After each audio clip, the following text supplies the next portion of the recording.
seront soustraits. Bientôt, il y aura sur notre planète un événement extraordinaire qui ne fait pas l'objet de cette discussion que vous pourrez vous procurer en nous écrivant. Nous vous enverrons parce que nous avons d'autres documents. Dans Actes 17:30, il nous est bien dit, et ça c'est la règle de Dieu, Dieu, sans tenir compte des temps d'ignorance, annonce maintenant à tous les hommes, en tout lieu, qu'ils aient à se repentir.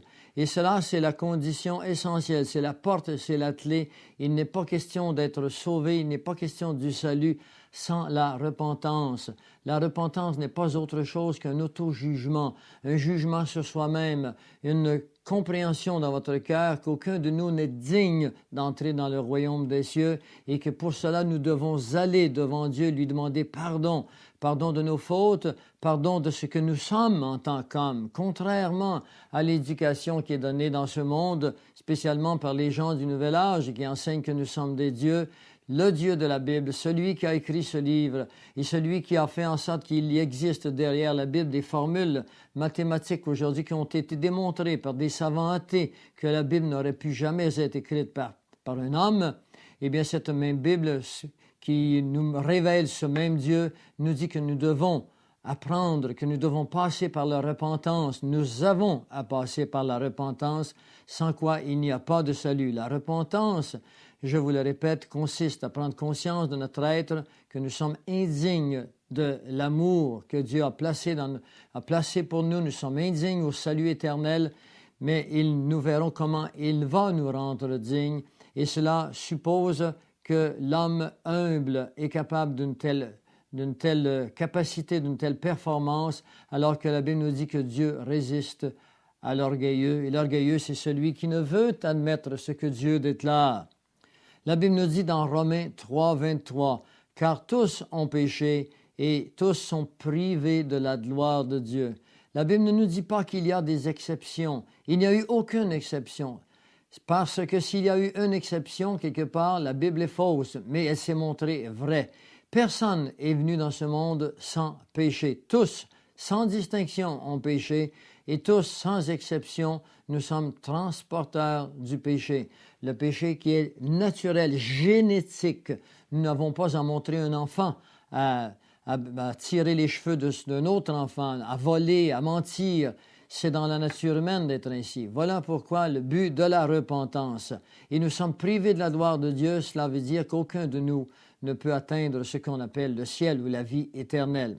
Et la Bible nous dit par contre, mais nous sommes gratuitement justifiés par le rachat qui est en Jésus-Christ. Voilà l'œuvre de Jésus. C'est ce qu'il est venu faire. Il est venu racheter l'homme qui n'appartenait plus à lui, qui appartenait à celui qui l'a fait chuter. Dans Luc 4 au verset 6, il nous a dit que tous les royaumes du monde appartiennent à Satan, ainsi que les hommes. Mais il faut pour cela faire quelque chose d'assez spécial. Il faudra naître de nouveau, que nous verrons dans un instant.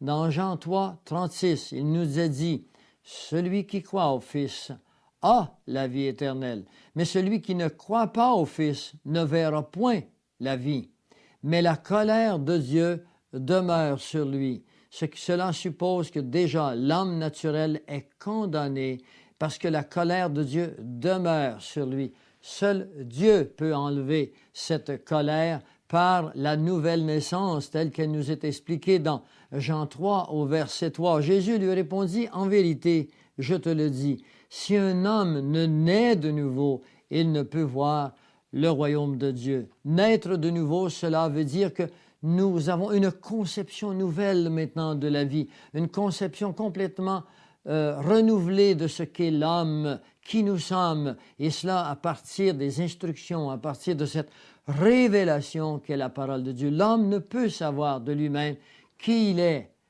d'où il vient et où il va. Seule la Bible nous révèle nos origines, nous révèle l'histoire ancienne, l'histoire présente et l'histoire qui est là maintenant et qui s'achève, non pas à la fin du monde, mais la fin d'un temps, la fin d'une époque où l'homme règne sur la planète Terre. C'est le retour, bientôt le retour physique de Jésus-Christ qui viendra régner sur cette terre pendant 1000 ans. Mais au préalable, nous allons passer par des années de tribulation et je vous invite à accepter ce Jésus maintenant afin d'éviter ces années de tribulation.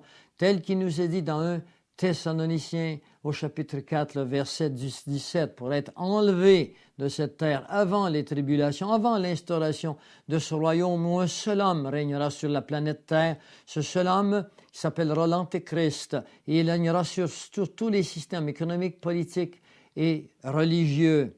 Dans Éphésiens 2 au verset 8, il nous est dit « C'est par la grâce que vous êtes sauvés par le moyen de la foi. » Et cela ne vient pas de vous, c'est le don de Dieu. Peut-être que vous essayez de vous sauver en vous disant « Je suis bon, je fais une bonne vie ».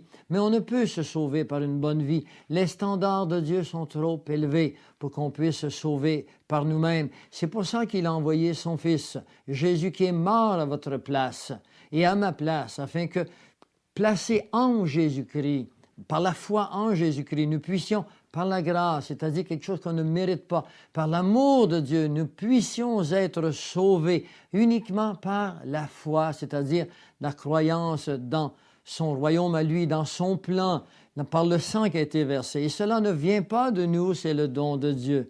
Dans Actes 4 au verset 12, il nous est dit « Il n'y a de salut dans aucun autre, car il n'y a sous le ciel aucun autre nom qui a été donné parmi les hommes par lequel nous devions être sauvés. » Cela veut dire que nous ne pouvons être sauvés dans aucun autre qu'à Jésus-Christ. Cela inclut nous-mêmes. Nous ne pouvons nous sauver nous-mêmes. Nous ne sommes pas sauvés parce que nous sommes membres d'une grande assemblée, que nous sommes membres d'une religion officielle. Nous sommes sauvés uniquement que si notre foi est placée dans la personne de Jésus-Christ, dans l'œuvre déjà accomplie, qui nous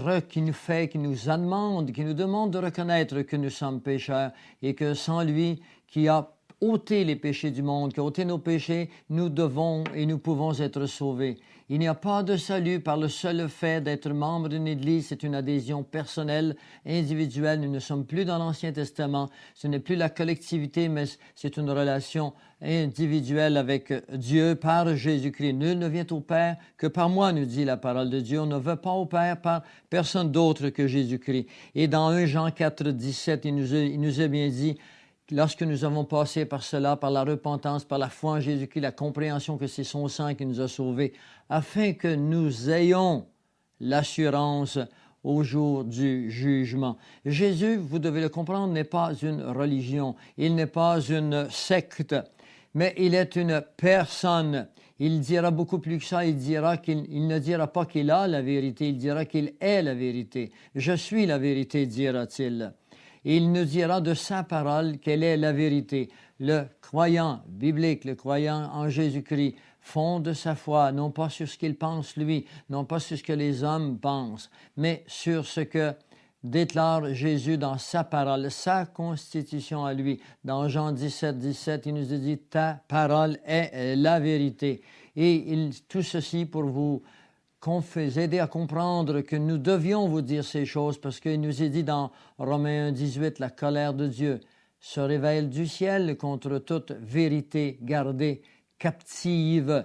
Nous n'avons gardé aucune vérité captive, ni sur le plan économique, et nous ne voulons le garder ni sur le plan de la foi non plus. C'est ce que nous vous avons révélé. Avec beaucoup de plaisir, j'espère, vous avez regardé et goûté ce que nous avions à vous apporter dans cette cassette. Ici, le docteur Pierre Gilbert, au nom de Plein Feu sur l'heure juste.